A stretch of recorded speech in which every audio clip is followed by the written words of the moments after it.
हिंद स्वागत है आप सभी का आपके अपने चैनल लक्ष्य तक पर। तो चलिए सीटेट के लिए एक और स्पेशल क्लास स्टार्ट हो चुकी है। आज की क्लास होगी सीडीपी पेडागोजी।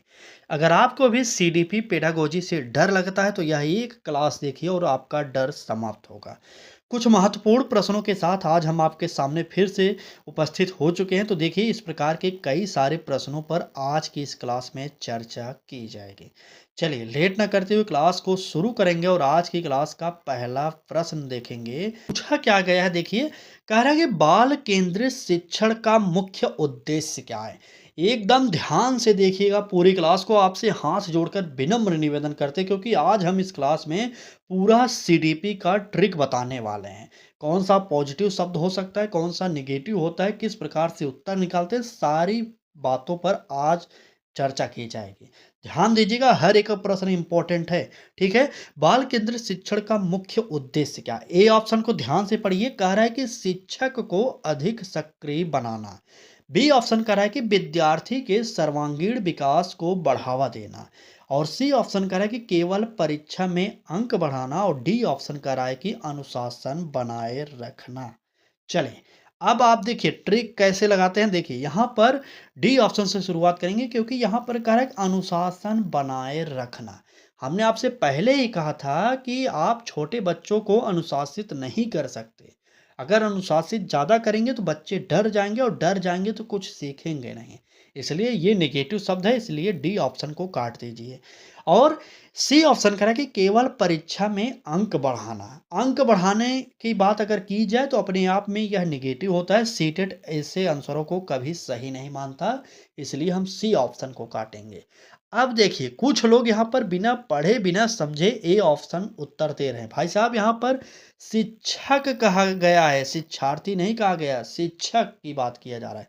शिक्षक को सक्रिय बनाने की बात किया जा रहा है। भाई साहब शिक्षक को सक्रिय नहीं बनाना बल्कि छात्र को सक्रिय बनाना होगा क्योंकि यहाँ पर बाल केंद्रित शिक्षा की बात की गई है। समझ गए ना? इसलिए ए ऑप्शन को काटिए, बी ऑप्शन को सही करिए क्योंकि यहाँ पर विद्यार्थी के सर्वांगीण विकास को बढ़ावा देने की बात की गई है। मतलब तीन आंसर अगर आपने काट दिया तो चौथे की जरूरत ही नहीं है कि आप पढ़ें, तुरंत आप टिक भी कर सकते हैं। ठीक है, इस प्रकार से आप सीटेट का आंसर निकाल सकते हैं। चलिए आइए आगे बढ़ते हैं और देखते हैं अगला प्रश्न क्या कह रहा है। कहा जा रहा है कि निम्न में से कौन सा आकलन सीखने के दौरान सुधार हेतु किया जाता है। ए ऑप्शन समापनात्मक मूल्यांकन, बी ऑप्शन प्रारूपिक मूल्यांकन, सी ऑप्शन कह रहा है कि वार्षिक मूल्यांकन और डी ऑप्शन कह रहा है कि बोर्ड मूल्यांकन। बताइए कौन सा आकलन सीखने के दौरान किया जाता है। चलिए बताइए तुरंत। देखिए जो समापनात्मक मूल्यांकन की बात करें भाई साहब, समापनात्मक की मतलब होती है कि समाप्त होने के बाद मूल्यांकन, इसलिए ए ऑप्शन नहीं होगा। बोर्ड परीक्षा की बात नहीं हो रहा है। यहाँ पर उत्तर जो होगा सिंपल सी बात है, यहाँ पर प्रारूपिक मूल्यांकन की बात की जा रही है। समझ गए तो तुरंत आगे बढ़िए क्योंकि समय कम लगे और आप अधिक से अधिक प्रश्नों से परिचित हो जाएं, यही हमारा लक्ष्य है। ठीक, ये प्रश्न तो सभी लोग जानते होंगे क्योंकि ये प्रीवियस ईयर का एक प्रश्न यहाँ पर आ गया है। एक प्रभावी शिक्षक की सबसे महत्वपूर्ण भूमिका क्या है। ए ऑप्शन कह रहा है कि केवल ज्ञान देना, बी ऑप्शन अनुशासन बनाए रखना, सी ऑप्शन सीखने का सहायक बनाना, या केवल परीक्षा लेना। बताइए एक प्रभावी शिक्षक की सबसे महत्वपूर्ण भूमिका क्या होगी। क्या वो परीक्षा सिर्फ लेगा या सिर्फ अनुशासन बनाएगा या सिर्फ ज्ञान देगा। इनमें से कोई नहीं होगा भाई साहब। ए बी और डी गलत होगा। जो शिक्षक की भूमिका होती है सुविधादाता, सहायक या परामर्शदाता की होती है। समझ गए ना, क्योंकि ये तो प्रीवियस ईयर का एक क्वेश्चन आ गया यहाँ पर। ठीक, चलें आगे। बिल्कुल, बिल्कुल। अगर आप भी हमारे साथ जुड़कर तैयारी करना चाह रहे हैं तो आज ही जुड़िए जल्दी से, ठीक है? चलिए देखते हैं अगला प्रश्न क्या कह रहा है। यहाँ पर कहा जा रहा है कि यदि कक्षा में विद्यार्थियों की सीखने की गति अलग-अलग हो तो शिक्षक को क्या करना चाहिए? बहुत ही इम्पोर्टेंट प्रश्न। अगर आप टीचर हैं मान लीजिए, अगर आपकी क्लास में कोई 2-3 छात्र हैं मान लीजिए, 2-3 छात्र हैं, उनके सीखने की गति जो है वो अलग-अलग है। कोई जल्दी सीख जाता है, कोई धीरे-धीरे सीखता है, कोई सीखता ही नहीं है। ठीक है? तो आप उस इस स्थिति में क्या करेंगे एक शिक्षक के तौर पर, ठीक है? ए ऑप्शन कह रहा है कि सभी को समान गति से पढ़ाना। क्या सभी को समान गति से पढ़ाएँगे तो सारा जो ये बात है सही हो सकता है? बिल्कुल नहीं। अगर समान गति से पढ़ाएँगे तो सभी बच्चे नहीं सीखेंगे। इसलिए ए ऑप्शन को काटिए। बी ऑप्शन कह रहा है कि केवल तेज विद्यार्थियों पर ध्यान देना। अगर मान लीजिए कि सही कर रहे हैं अगर आप, तो सोचिए थोड़ा, अगर आप तेज विद्यार्थियों पर ध्यान देंगे, तो जो कमज़ोर विद्यार्थी हैं उनका क्या होगा? इसलिए बी ऑप्शन को भी काट देते हैं। अब सी ऑप्शन कह रहा है कि गतिविधि, तो मान लीजिए जो कमेंट करें भाई ठीक है कि गतिविधि करा सकते हैं, लेकिन देखिए यहाँ पर हमें ऑप्शन के अकॉर्डिंग उत्तर देना है। ठीक ना? बिल्कुल। देखिए, सी ऑप्शन कह रहा है कि व्यक्तिगत विभिन्नताओं के अनुसार शिक्षण, और डी ऑप्शन कह रहा है धीमे विद्यार्थियों को अलग बैठाना। देखिए, धीमे विद्यार्थियों को अगर आप अलग बैठाएँगे तो ये समावेशी शिक्षा के विरोध में होगा। तो समावेशी शिक्षा कहती है कि सभी बच्चों को समान रूप से एक छत के नीचे ही बैठाकर पढ़ाया जाएगा। इसलिए डी ऑप्शन कट जाएगा। अब हमारा क्या सिद्धांत होना चाहिए कि व्यक्तिगत विभिन्नताओं के अनुसार हमें शिक्षण कार्य करना पड़ेगा, तभी तीनों बालक जो हैं समान रूप से सीख सकते हैं। इसलिए इस प्रश्न का उत्तर आप लोग सी वाला ऑप्शन सही करेंगे। चलिए, आइए देखिए, थोड़ा-सा समय देना पड़ेगा। हम फिर भी कोशिश करें कि अधिक से अधिक प्रश्न कम समय में प्रोवाइड किया जा सके। लेकिन सीटेड है, समझना पड़ेगा, फैक्ट वाले प्रश्न नहीं हैं कि तुरंत उत्तर बताएँ और तुरंत निकल जाए, ठीक है? चलिए, बात प्रश्न संख्या 5 की जाएगी। तो यहाँ पर कहा जा रहा है कि प्रेरणा का कौन-सा प्रकार सबसे अधिक अस्थायी माना जाता है? ठीक है? बाह्य प्रेरणा, आंतरिक प्रेरणा, दंड आधारित प्रेरणा या प्रतियोगिता आधारित प्रेरणा? प्रश्न संख्या 5 का उत्तर बताइए कौन-सा सही होगा? चलिए, तुरंत बताइए। बिल्कुल, बिल्कुल। देखिए, सभी लोगों का कमेंट सही आ रहा है कि आंतरिक प्रेरणा जो होता है, ये सबसे बेस्ट होता है, यहाँ यही अस्थायी होता है, इसलिए उत्तर जो होगा बी ऑप्शन हमारा सही हो जाएगा। ठीक?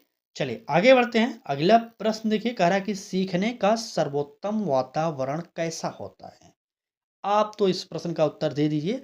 सीखने का सर्वोत्तम वातावरण कैसा होता है? भय युक्त होता है। देखिए, भय युक्त की बात किया जा रहा है, भय मुक्त नहीं। इसलिए ए ऑप्शन काटिए। प्रतियोगितात्मक, बिल्कुल क्या ये हो सकता है? बिल्कुल नहीं होगा। प्रतियोगिता की बात नहीं होगा, कठोर अनुशासन वाला नहीं होगा, बल्कि सहयोगात्मक एवं सुरक्षित होना चाहिए। आप लोग इस प्रश्न का उत्तर जो है सी वाला ऑप्शन सही कर लीजिए। ठीक? बिल्कुल। चलिए, नेक्स्ट पर चलेंगे। एक बार क्लास को लाइक कर दीजिए और अपने मित्रों तक शेयर ज़रूर कर दीजिए इस क्लास को, ठीक है? चलिए, देखते हैं अगला प्रश्न क्या कह रहा है। देखिए, समावेशी शिक्षा का यह प्रश्न बहुत ही इम्पोर्टेंट है। कह रहा है कि समावेशी शिक्षा का मुख्य उद्देश्य क्या है? ए ऑप्शन केवल दिव्यांग बच्चों को पढ़ाना, बी ऑप्शन सभी बच्चों को समान अवसर प्रदान करना, और सी ऑप्शन प्रतिभाशाली बच्चों के लिए अलग कक्षा बनाना, और डी ऑप्शन कह रहा है कि केवल सामान्य बच्चों पर ध्यान देना। चलिए, बहुत ही इंपॉर्टेंट प्रश्न है समावेशी शिक्षा का यह, ठीक है? अब देखिए यहाँ पर कैसे काम होगा ट्रिक, कह रहा है कि केवल दिव्यांग बच्चों को पढ़ाना। क्या समावेशी शिक्षा यही कहता है कि सिर्फ दिव्यांग बच्चों को ही पढ़ाया जाएगा? बिल्कुल नहीं ऐसा कहता, इसलिए ए ऑप्शन को काट दीजिए। अब डी ऑप्शन का कि केवल सामान्य बच्चों पर ध्यान देना, ये भी हमारा गलत हो जाएगा, और प्रतिभाशाली बच्चों के लिए अलग कक्षा बनाना। अभी मैंने जस्ट बताया था कि एक क्लास में जितने भी बच्चे होंगे एक ही छत के नीचे बैठकर पढ़ेंगे। कोई प्रतिभाशाली है उसे अलग से कुछ नहीं व्यवस्था की जाएगी। ठीक है? चले, तो यहाँ पर उत्तर पता चल गया होगा, सभी बच्चों को समान अवसर प्रदान करना। समावेशी शिक्षा यही कहता है कि सभी को समान अवसर प्रदान किया जाए ताकि सभी बच्चे एक ही साथ पढ़ सकें। ठीक? चलें आगे। आइए, अगला प्रश्न देखिए, कह रहा है कि निम्न में से कौन-सा प्रश्न उच्च स्तरीय चिंतन को बढ़ावा देता है? ए ऑप्शन कह रहा है कि परिभाषा बताइए, बी ऑप्शन सूची बनाइए, सी ऑप्शन तुलना कर निष्कर्ष दीजिए, और डी ऑप्शन याद करके लिखें। याद करना की बात नहीं करेंगे। ठीक? चलिए, प्रश्न संख्या 8, डी ऑप्शन हमने पहले ही काट दिया। अब आपको ए, बी, सी में से उत्तर बताना है। देखिए, परिभाषाओं की बात जहाँ पर की जाए वो भी गलत होता है। अब आपको उत्तर बताना है बी या सी, दो में से एक ही सही होगा। चलिए बताइए। बिल्कुल। देखिए, यहाँ पर जितने भी लोगों ने सी ऑप्शन का उत्तर चुना है उन्हीं का सही होगा, नोट कर लीजिए। तुलना कर निष्कर्ष दीजिए उच्च स्तरीय चिंतन को यही हमारा ऑप्शन जो है बढ़ावा देता है। चलें आगे। आइए देखते हैं अगला प्रश्न। अगले प्रश्न में कहा जा रहा है कि अधिगम को सबसे अधिक प्रभावी बनाने के लिए शिक्षक को क्या करना चाहिए। आप बताइए, अधिगम को सबसे अधिक प्रभावी बनाने के लिए एक शिक्षक को क्या करना चाहिए।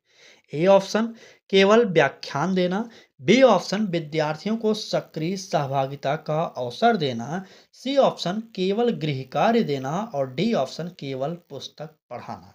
चलिए, हमने जो पिछली क्लासेज कराए हैं उसमें जो ट्रिक बताया है वह ट्रिक यहाँ पर काम कर रहा है। तुरंत यूज करिए और उत्तर बताइए। चलिए चलिए चलिए, तुरंत उत्तर बताइए तुरंत। देखिए, यहाँ पर केवल व्याख्यान देना वाला ऑप्शन गलत होगा, केवल पुस्तक पढ़ाना गलत होगा, केवल गृह कार्य देना गलत होगा। ठीक है। अगर बात सबसे अधिक प्रभावी की बात की जाए तो ये होगा क्या, विद्यार्थियों को सक्रिय सहभागिता का अवसर देना। ठीक है। अगर आप बालक को सक्रिय सहभागिता का अवसर देंगे तो बालक अच्छे तरीके से सीख सकता है। ठीक, बिल्कुल। बी वाला ऑप्शन यहाँ पर सही कर लीजिए आप लोग। चलिए आगे आइए, देखते हैं अगला प्रश्न क्या कह रहा है। कहा जा रहा है कि बालकों की त्रुटियों को शिक्षक को कैसे देखना चाहिए। आप एक टीचर हैं, अगर आपके जो बालक हैं क्लास में वो कुछ गलतियां कर रहे हैं तो आप एक टीचर के तौर पर इन गलतियों को कैसे देखेंगे, ये आपसे पूछा जा रहा है।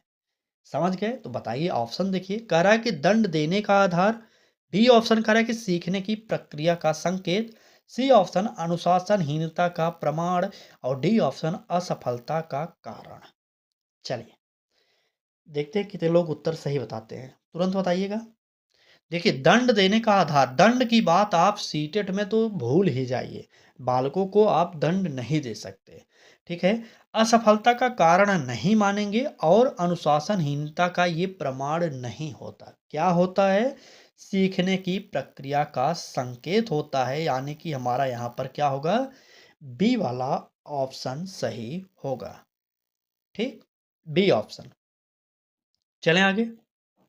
बिल्कुल बिल्कुल, आप लोग कमेंट करते रहिए, सभी लोग कमेंट करते रहेंगे। ठीक है, क्लास के दौरान जितने भी लोग हैं कमेंट करते रहेंगे।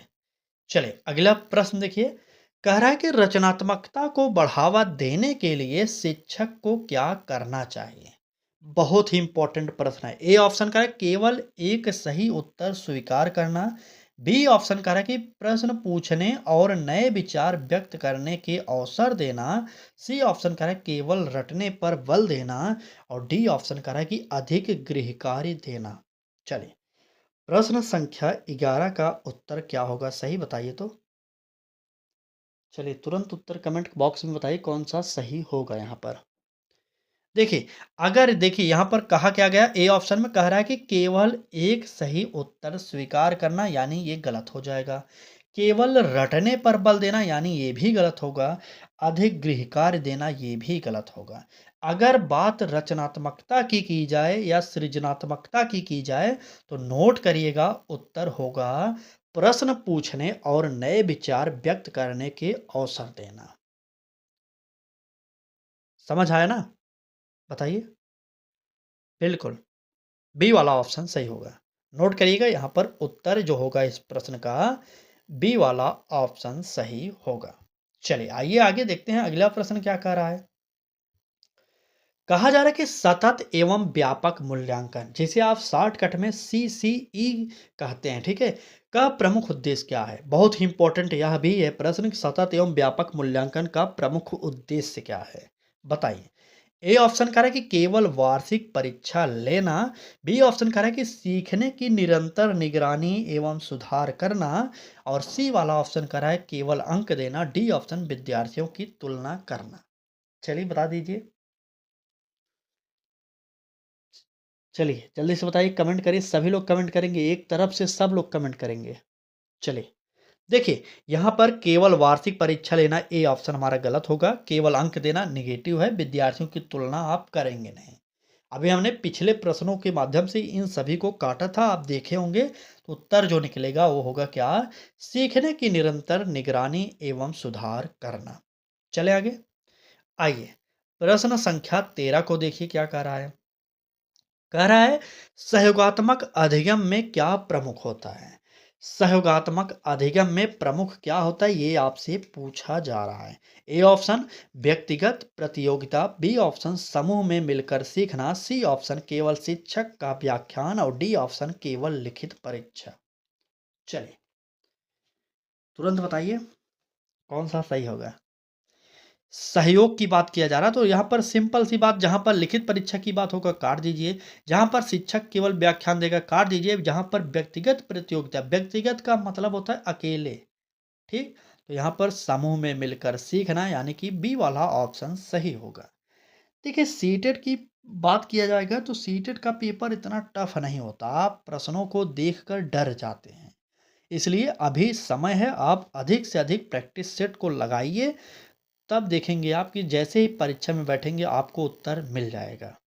ठीक है ना। चलिए आइए अगला प्रश्न देखते हैं। कह रहा है कि यदि कोई विद्यार्थी बार बार गलती करता है तो शिक्षक को क्या करना चाहिए। देखिए अभी इस प्रकार का प्रश्न ऊपर भी आया था लेकिन यहाँ पर थोड़ा सा बदला हुआ है। ऑप्शन दंड देना बिल्कुल नहीं, उपेक्षा करना बिल्कुल नहीं, कारण जानकर उचित सहायता देना, यानी कि सी वाला ऑप्शन सही होगा। ठीक है, डी ऑप्शन क्यों नहीं हुआ? देखिए भाई साहब डी ऑप्शन में कह रहा है कक्षा से बाहर भेज देना।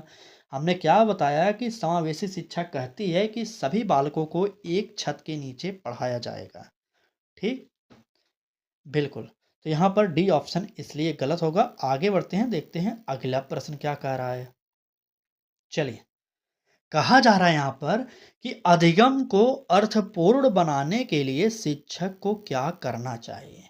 ए ऑप्शन केवल पाठ्य पुस्तक पर निर्भर रहना, बी ऑप्शन विद्यार्थियों के पूर्व ज्ञान से जोड़ना, सी ऑप्शन केवल नोट्स लिखवाना और डी ऑप्शन केवल परीक्षा की तैयारी कराना।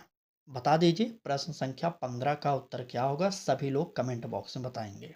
चलिए देखिए केवल परीक्षा की तैयारी कराना बिल्कुल नहीं, केवल नोट्स लिखवाना बिल्कुल नहीं, केवल पाठ्य पुस्तक पर निर्भर बिल्कुल नहीं।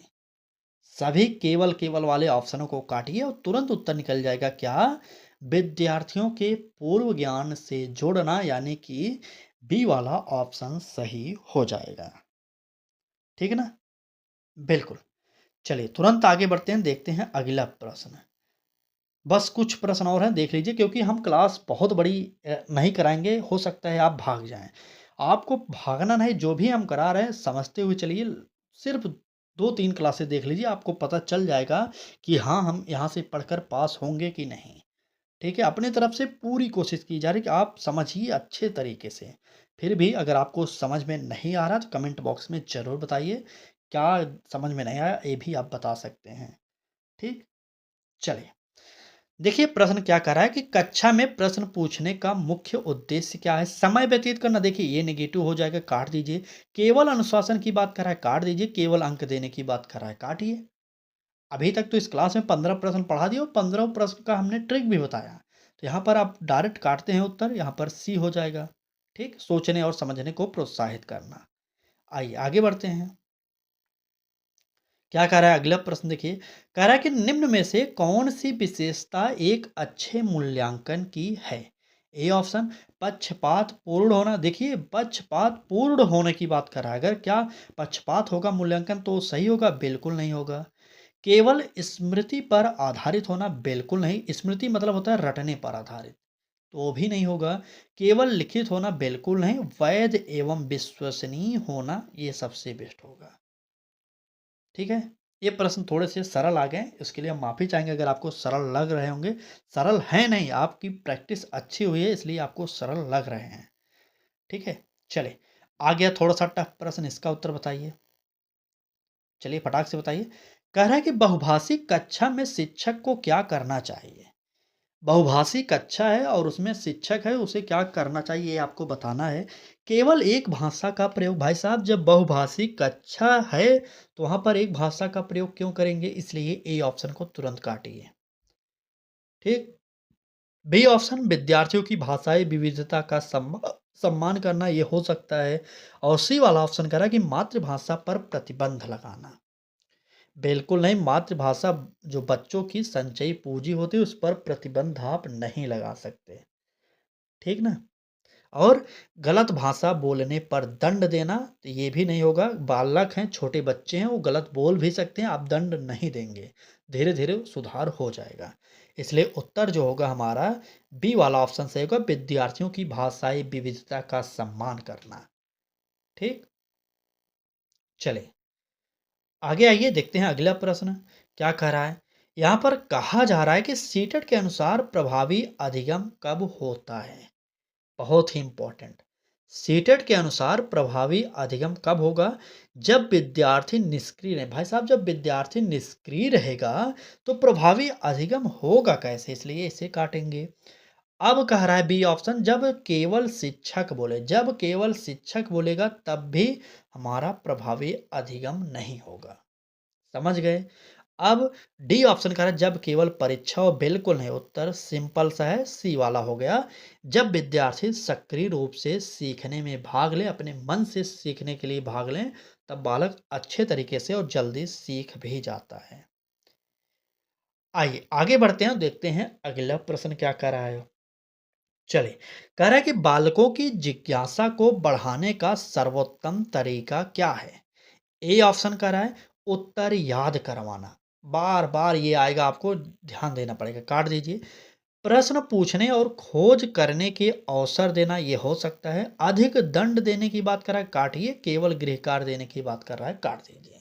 उत्तर साफ हो गया यहाँ पर कि बी वाला ऑप्शन हमारा सही हो जाएगा।